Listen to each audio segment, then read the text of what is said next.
Hello YouTube, I'm back. I've had a couple crazy weeks. If you can probably tell right about now, I got a new camera and a new microphone, excuse me, and that was all from the help of all the donations to my channel, and that is not me asking for donations in any way. That is me actually saying thank you to anyone who's helped support the Stich method.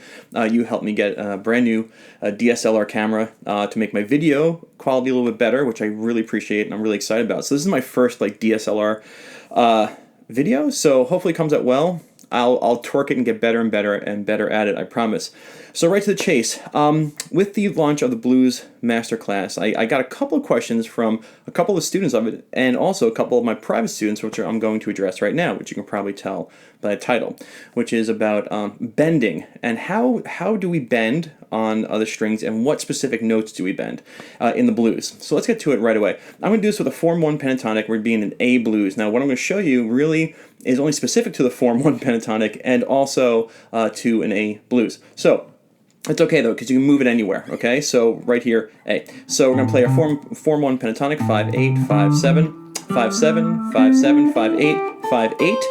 And what we're going to do is study the intervals. Now, we have the 1, the flat 3, the 4, the 5, the flat 7, and the 1, and then it repeats. Again, on the root note, 1, flat 3, 4, 5, flat 7, 1, and flat 3. So really quickly, the most common bend that we find in the blues is when we bend the flat 7, this guy here, up to the 1. Alright, so now first let's talk about the goal. The goal is to make this note sound like this note. And you can hear the difference. So you want to play this note, and what I love about bending, and the most important thing about practicing bending, and if you're watching this, it means that you're curious about bending, which means that there's a better connection to be made. So what I want to talk about is, when you're practicing bending, you are practicing the art of the circle of a musician. You are listening, you want to start listening to where you are, and you want to get the note to your goal, and then you want to play it. So when you're live on stage and you're improvising, or whether you're in a recording studio, or whether you are playing music with a band, part about being a musician is about listening, so you can make sure you can complete this cycle of listening and performing and trusting your ability. It's hard to understand, but I promise that's how I think about it. Anyway, so when you start listening to what you're doing, you get better results. Not just physically doing it, but listening. So you're going to take this flat 7, gotta make it this note. So we're going to take a bend. Now, I talk about bending on my videos, but you want to get the string closer to your fingernail. You can bring in your other fingers, right, for support, and you're going to take this one.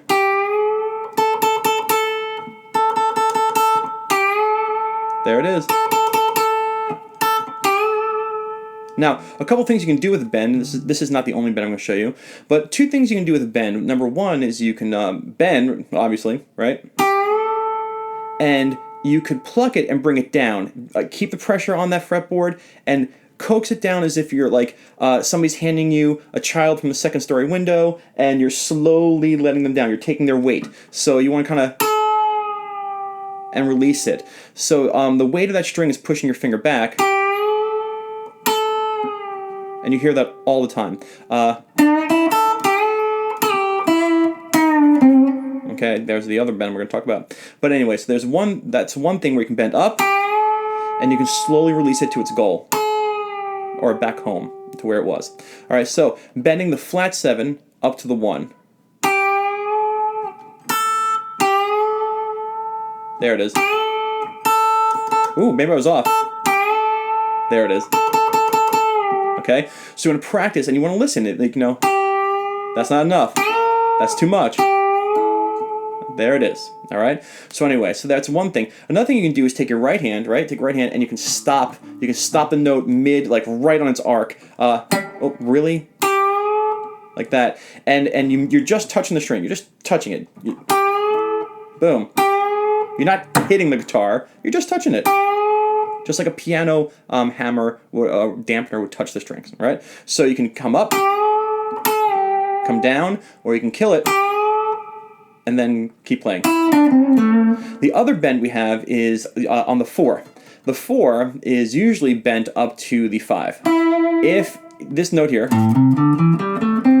right, this note is the 4, and we usually bend it up to the 5. Okay, like that. So now, what I want to say is when we're bending this note up to the 5, it usually is in a hold. It's usually like a back to the 1 type thing. Another thing we can bend this 4 into is the flat 5. And that flat 5 is right one fret above it. That's the blue note. But the thing is, we don't bend into that and just kind of, we don't do that. What you usually do is you're going to bend the 4 up to the flat 5, grab this 5 here, and then usually it leads to this 1, and that's when you get this very famous blues line.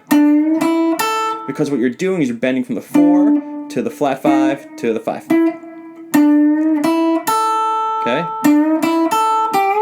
So if you see that move right there, that's where the famous blues lick comes from, is bending the 4 into the flat 5, grabbing the 5 here, up to the 1, then grabbing that flat 7 we just talked about. So this move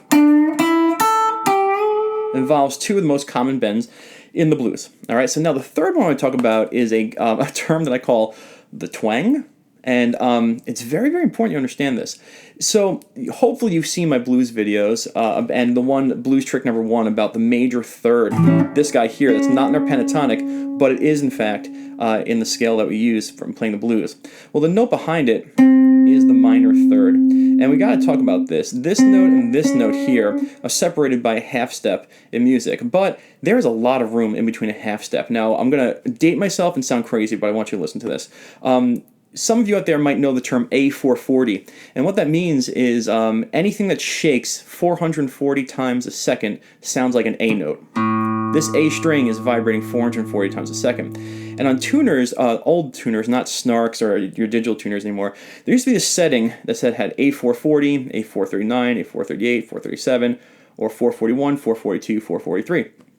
And what that is the acceptable range where you can still sound like an A. And the reason we had that is because the piano players had their strings tuned pretty much permanently, I mean, once a year. So you had to tune the piano, so the piano would find out which A they were playing, if it was 440, 441, 442. So if you were playing with a piano, you would set your tuners to the correct A, and then everything would be in sync. And I hope that made sense. But the reason I'm talking about that is this minor third and this major third have some distance in between them in terms of hertz, how many shakes a second. So this little twang that we do is on this flat 3 here. Again, I'll go through the intervals: 1, flat 3, 4, 5, flat 7, 1, flat 3. And you notice in my blues tricks that we'll do this. We'll come up. But one thing you can do is take this minor third and twang it.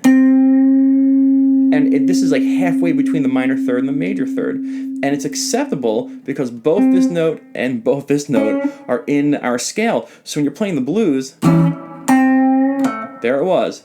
And I pull it down. I just let the grab in my hand. I'm not bending it into the major third. I'm not doing that. I'm just leaning on it and pulling that minor third a little bit closer to the major third.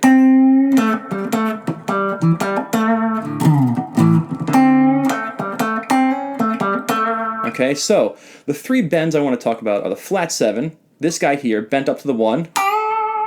You hear it all the time. Okay, the 4 being bent up to the 5, and that's usually a permanent hold when you're trying to say something. And then the 4 being bent up to the flat 5, and that usually moves towards the 5. 4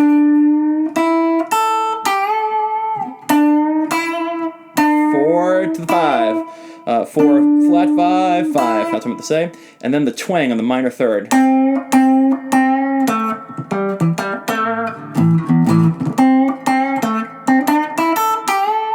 Okay, I think I covered everything. Oh, and yes, with your right hand, you could stop it, just touch it. You can stop your bends halfway through. Oh, hey. Boom. Or you can let them come down.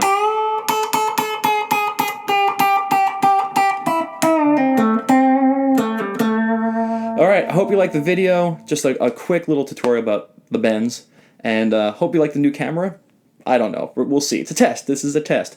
Welcome back to the Stich Method, guys. Thanks for being here. Bye-bye.